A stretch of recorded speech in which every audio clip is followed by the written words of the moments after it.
The office tower in Shinjuku rose like a blade against the gray morning sky, and Maya Whitfield straightened her blazer for the third time before the elevator doors opened onto the 40th floor.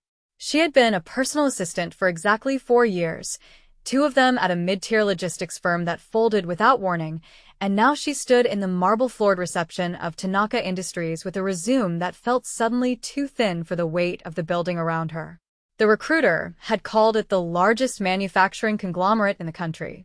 He had not mentioned that the elevator required a keycard scan at every third floor, or that the men in dark suits stationed at each landing did not smile when she passed. Maya adjusted the folder in her hands and told herself this was simply corporate security, nothing more, though some old instinct at the base of her spine disagreed. The receptionist, a young man with a clipped haircut and unreadable eyes, led her down a corridor lined with black lacquer panels toward a set of double doors taller than any door had a right to be. He knocked once, waited for a voice she could not hear, and then opened the door only enough to let her through before closing it behind her with a finality that made her stomach tighten. The office beyond was vast, floor-to-ceiling windows framing a view of the city that stretched toward the bay, and at the center of it stood a man who did not turn around when she entered. He was tall, his shoulders set with a kind of stillness that suggested restraint rather than calm, and his black hair fell loose past his collar in a way that seemed almost deliberately at odds with the precision of his suit. When he finally turned, Maya saw the tattoo ink climbing from beneath his open collar toward his throat, dark lines disappearing under fabric that had clearly been tailored to hide more than it revealed. His eyes were the first thing that unsettled her, not because they were cold, but because they assessed her the way a man assesses a door he intends to walk through. "This is your new assistant," the older man beside him said, gesturing toward Maya without looking at her directly. "Her name is Maya Whitfield. She graduated top of her program and comes recommended." The man in the center said nothing for a long moment, long enough that Maya felt the silence pressing against her ribs like something physical. Then he spoke, his voice low and unhurried. "I am Ryo Tanaka. You will address me as Tanaka-san or as sir, whichever comes easier to you. Do not be late. Do not touch my desk. Do not repeat anything you hear in this office to anyone outside it." Maya held his gaze, surprising herself, and said, "I understand, Tanaka-san, but I would rather earn your trust than promise it in a sentence." Something flickered behind his eyes, gone before she could name it, and he turned back to the window without another word, leaving the older man to show her to her desk just outside his office door. Her desk sat close enough to his office that she could hear the low rhythm of his voice through the wall whenever a call came in, though never the words themselves, and she spent that first afternoon learning the shape of the place through small details rather than any orientation packet. The other assistants on the floor did not linger near his door. They dropped off documents with their eyes down and left quickly, the way people move past something they have decided not to look directly at. A woman named Rena, who managed scheduling for the floor below, pulled Maya aside near the break room and told her, not unkindly, that no assistant had lasted longer than 4 months in this position in the past 2 years. "Some quit," Rena said. "Some were simply reassigned without explanation." Maya thanked her for the warning and did not let it show on her face how much it unsettled her, because she had learned long ago that fear shown too early became a target painted on your back. She finished her first day organizing a filing system that had clearly not been touched with any real care in months, and when Tanaka passed her desk on his way out that evening, he paused, looked at the reorganized folders, and said only, "Better," before continuing on without waiting for a response. It was not praise exactly. It was closer to an acknowledgement that she had passed some silent test she had not known she was taking. Her first week passed in a blur of schedules, translated correspondence, and meetings she was not permitted to attend, but was required to prepare materials for. She learned quickly that Tanaka Industries manufactured everything from automotive components to industrial steel, its factories spread across 4 prefectures, its board members deferential in a way that had nothing to do with politeness and everything to do with fear. She learned, without anyone telling her directly, that the company's true foundation ran beneath the legitimate one, a syndicate whose name no one spoke aloud in the office, but whose presence she felt in every guarded conversation, every man who lingered near the elevators with his hand too close to his jacket. She learned that Tanaka rarely raised his voice, and that this was somehow more frightening than if he had. When a supplier attempted to renegotiate a contract in bad faith during her second week, she watched him listen without interruption, his expression unreadable, and then say only, "You have made your position clear." The supplier's company lost its primary contract within 72 hours. No threats had been spoken. None had needed to be. What surprised Maya most was not his power, but the isolation that seemed to surround him like a second skin. The staff spoke to him with careful deference, eyes lowered, sentences clipped short as though extending a conversation risked drawing his attention in a way they did not want. She noticed how the room's temperature seemed to change when he entered it, conversations dying mid-sentence, shoulders straightening. She noticed, too, that no one ever asked him how his day had gone, or whether he had eaten, or anything that might have suggested he was a man rather than an institution. On her 9th day, she brought him coffee without being asked, setting it at the corner of his desk exactly where she had learned he liked it, black, no sugar. The cup turned so the handle faced his right hand. He looked up at her, something unreadable crossing his face, and said, "No one has done that without instruction before." Maya shrugged, unbothered by the strangeness of the moment. "You look like you needed it," she said. "That is not a crime where I am from." He studied her for a beat longer than necessary before returning to his documents, but she caught the corner of his mouth shift, not quite a smile, more the ghost of one. The first sign that her position carried real danger came 3 weeks into her employment, when she was asked to deliver a sealed envelope to a warehouse near the docks, a task so mundane on paper that she thought nothing of it until she arrived to find the loading bay empty except for 2 men she did not recognize, their postures wrong, their eyes tracking her the way predators track something smaller than themselves. She handed over the envelope as instructed and turned to leave, and that was when one of the men said her name, full name, first and last, in a tone that made the hair on her arms rise. "She did not know your kind worked for Tanaka now," he said, and the way he said it made clear he meant nothing complimentary by it. Maya kept her expression flat, professional, the same mask she used in every difficult negotiation her old job had ever thrown at her, and said, "I work for Tanaka Industries. That is all you need to know about me." She left without running, though every instinct told her to, and it was not until she was 3 blocks away that her hands began to shake. When she returned to the office and reported the encounter to Tanaka directly, expecting perhaps a dismissive nod, he instead rose from his desk, crossed the room, and studied her face with an intensity that made her breath catch. "Describe exactly what he said," Tanaka told her, and she did, watching something harden behind his eyes as she spoke. "That warehouse belongs to a man named Sato," Tanaka said finally. "He is not someone you speak with again. From now on, deliveries of that nature go through someone else." Maya wanted to ask why, wanted to ask what threat lived behind that name, but something in his tone told her the conversation was closed, at least for tonight. The weeks that followed deepened the strange orbit she had fallen into. She began to notice things about him that no file or briefing could have told her. The way he paused before entering any room with more than one exit, the way his eyes swept every space he entered before he allowed himself to relax even slightly, the way he ate lunch alone at his desk every single day, a bento prepared by the same restaurant, never varied, as though even his meals were a kind of armor. One evening, staying late to finish a translation he needed for a morning meeting, she found him standing at the window long after the office had emptied, a glass of something amber in his hand, untouched. "You should go home," he said without turning. "I could say the same to you," she answered, and immediately wondered if she had overstepped. Instead, he let out something that was almost a laugh, low and surprised, as though the sound itself were unfamiliar to him. "I have not been home in the way you mean in a long time," he said. "This building is the closest thing." Maya set down the folder she had been carrying and, against every instinct that told her to simply leave, sat in the chair across from his desk.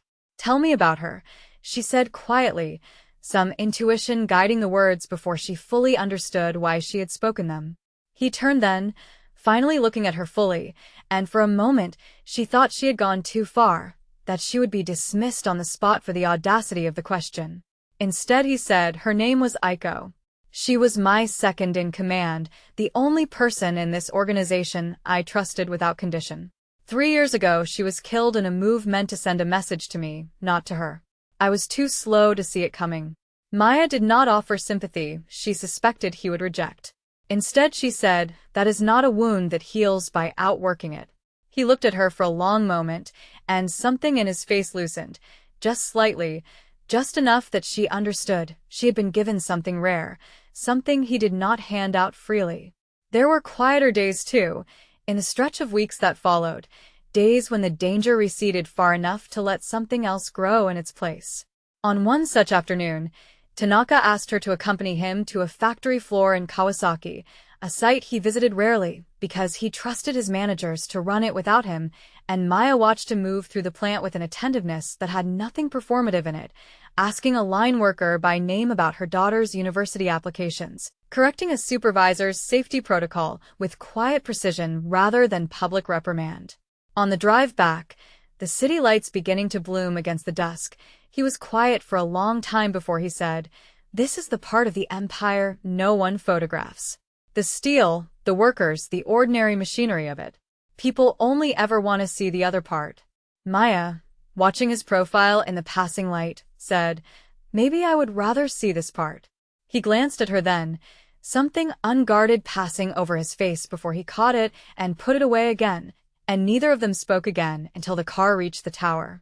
The threat that had been circling the company since her arrival sharpened into focus during the 6th week, when a rival faction led by the very man from the warehouse, Hiro Sato, began making moves against Tanaka's shipping routes, disrupting supply chains with a precision that suggested inside information. Tanaka called an emergency meeting that stretched past midnight, and Maya, though not permitted inside, found herself organizing the chaos outside the room, fielding calls, redirecting couriers, managing the machinery of crisis with a steadiness that did not go unnoticed. When the meeting finally broke, Tanaka found her still at her desk, exhausted but upright, and said, "You did not need to stay." "I did," she said simply. "Someone has to keep this place standing while you handle everything falling apart in there." He studied her again, with that particular intensity she was beginning to recognize as something more than professional assessment. "You are not afraid of this world," he said. "Not quite a question." "I am afraid of plenty," she answered. "I am just more afraid of standing still and letting fear make my decisions for me." Something shifted in his expression then, something that looked almost like respect, or perhaps the beginning of something he had no name for yet. 2 nights later, the danger stopped being distant and became immediate. Maya was leaving the building later than usual, her mind still on the day's logistics, when a car pulled alongside her on the street, its window lowering just enough for her to recognize one of the men from the warehouse. "Get in," he said, and when she turned to run, a second man emerged from the alley behind her, cutting off her escape. She did the only thing she could think to do, screaming Tanaka's name into the phone she had dialed with shaking hands the moment she sensed danger, the call connecting just as the first man grabbed her arm. What happened next occurred faster than she could fully process. Black cars converging from both ends of the street, men in dark suits moving with a coordinated violence that was almost balletic in its precision, and at the center of it, Tanaka himself, arriving on foot from a car that had screeched to a halt a half-block away, his movements economical, lethal, utterly without hesitation. He crossed the distance between them in seconds, positioning his body between Maya and the men who had grabbed her, and the fight that followed lasted less than a minute, brutal and efficient, ending with both of her attackers on the ground, and Tanaka's men securing them before local authorities could ever become involved. When it was over, Tanaka turned to her, his breathing controlled despite the violence he had just enacted, and gripped her shoulders with a firmness that was not quite gentle, but was not cruel either.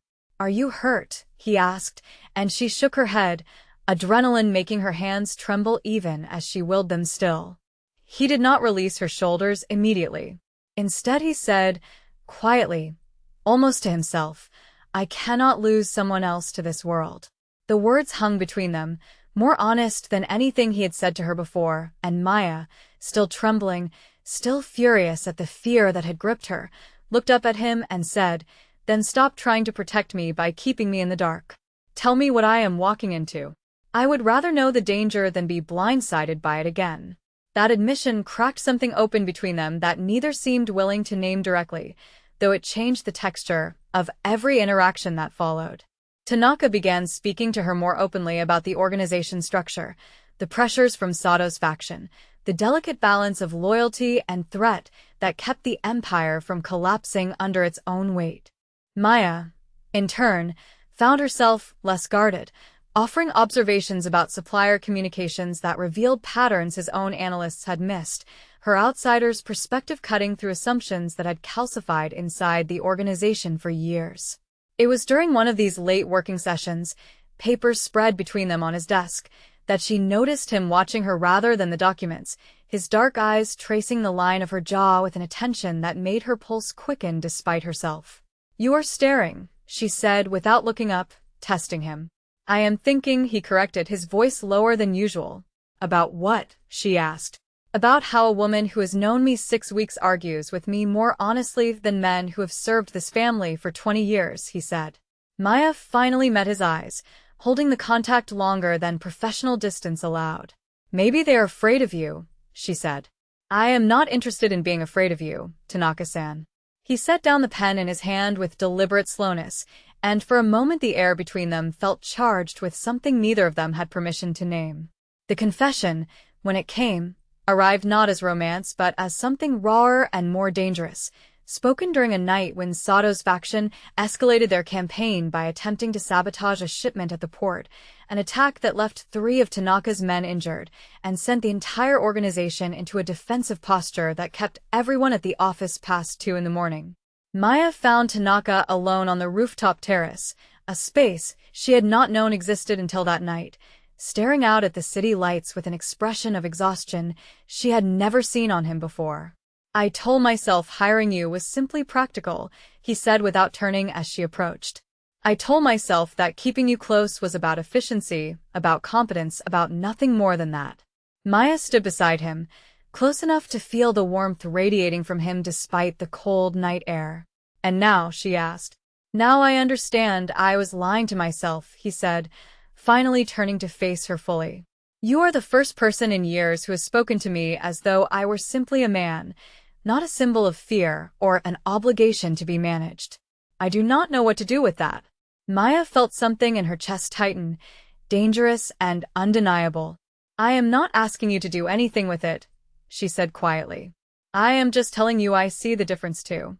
He reached out then, his fingers brushing the line of her jaw with a gentleness that felt entirely at odds with the violence she had watched him enact days before, and for a long moment neither of them moved, the city humming below them, the danger of everything they were choosing hanging unspoken in the air between them. The choice she made in that moment, to lean into his touch rather than step back, felt like crossing a line she understood she could not uncross, and when his mouth finally found hers, it was neither hesitant nor careless, but deliberate, the kind of kiss that carried the full weight of 6 weeks of restraint behind it. She kissed him back with an intensity that surprised her, her hands finding the lapels of his jacket, and when they finally broke apart, both breathing unevenly, he pressed his forehead to hers and said, "This changes everything, and I do not regret it, but I need you to understand what it means to be close to me. It means danger follows you now in ways it did not before." Maya, still catching her breath, met his eyes without flinching. "I have known that since the warehouse," she said. "I am still here." The escalation that followed came faster than either of them anticipated. Sato, apparently informed through some breach in Tanaka's ranks that Maya had become more than an employee, shifted his strategy entirely, no longer content to disrupt shipping routes when he could instead strike at the one vulnerability Tanaka had allowed himself in years. The message arrived 3 days later in the form of a photograph left on Maya's desk, an image of her leaving the building the previous evening, a single line scrawled beneath it in handwriting she did not recognize. "Everyone he loves eventually disappears." Maya's hands were steady when she brought it to Tanaka, though her heart was not. "This is meant to frighten me into leaving," she said, setting the photograph on his desk. I am not going to give him that satisfaction.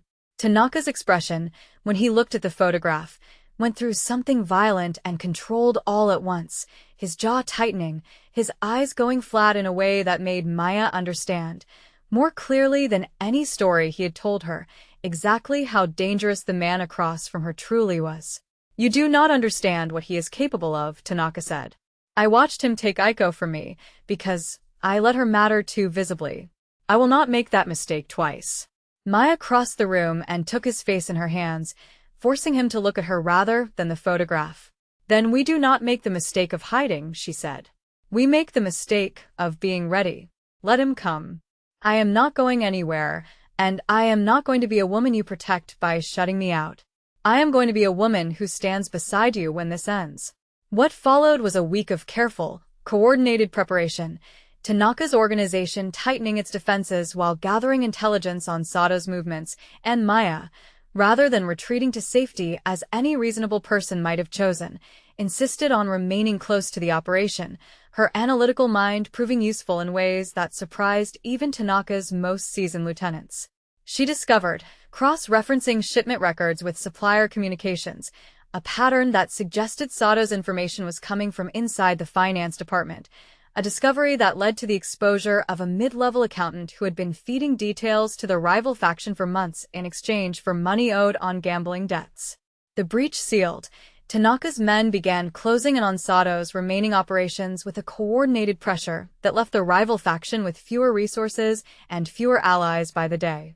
Sato, cornered and increasingly desperate, made his final move on a night when Tanaka was scheduled to meet with 3 other syndicate leaders at a private restaurant in Ginza, a meeting Maya had helped coordinate the logistics for, never anticipating that the location itself had been compromised.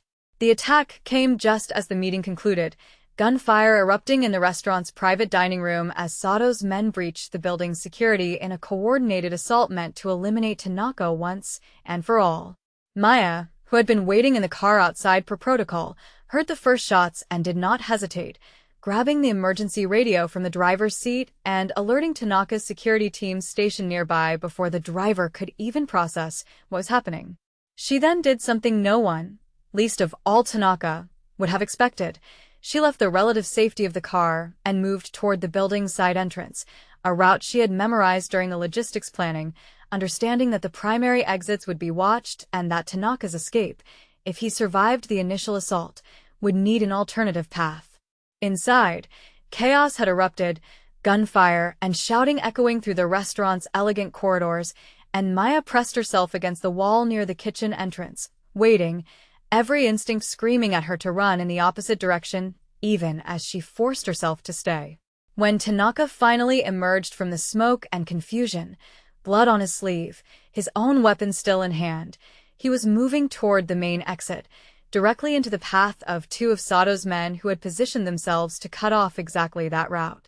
Maya, watching from her position near the kitchen, understood in an instant what he could not see, and she did the only thing available to her.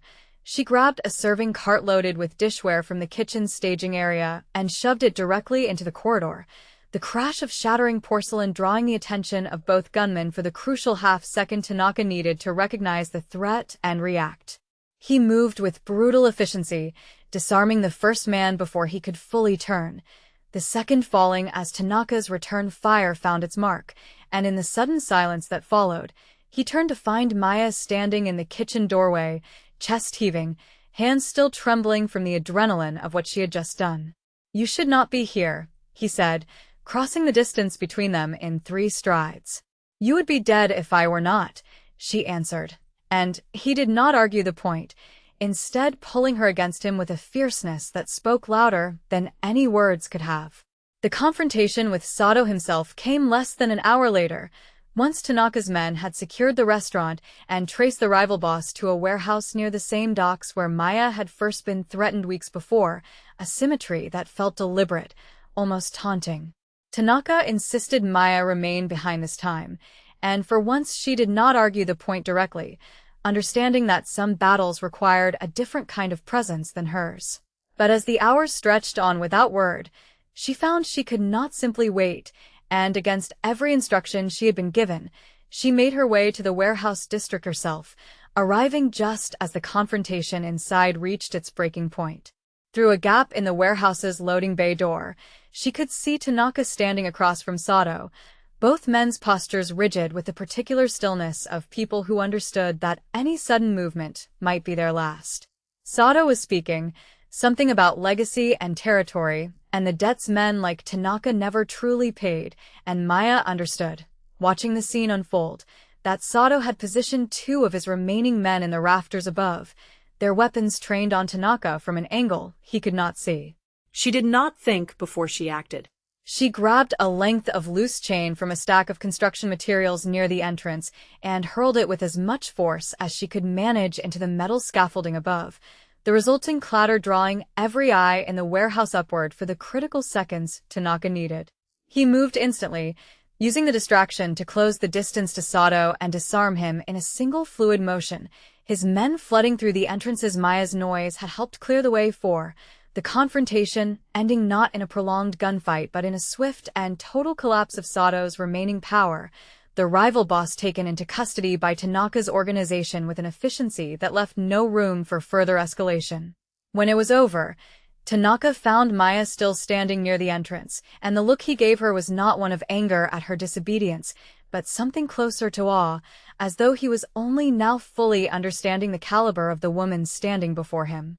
"You saved my life twice in one night," he said, closing the distance between them. "I told you I was not going to be a woman you simply protect," she answered, though her voice shook with the release of adrenaline finally leaving her system. "I meant it."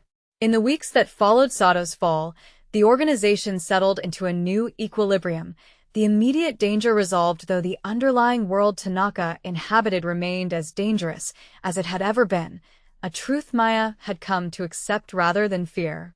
The board, once wary of her presence, began routing decisions through her without being asked, understanding without needing to be told that whatever she recommended, Tanaka would ultimately trust.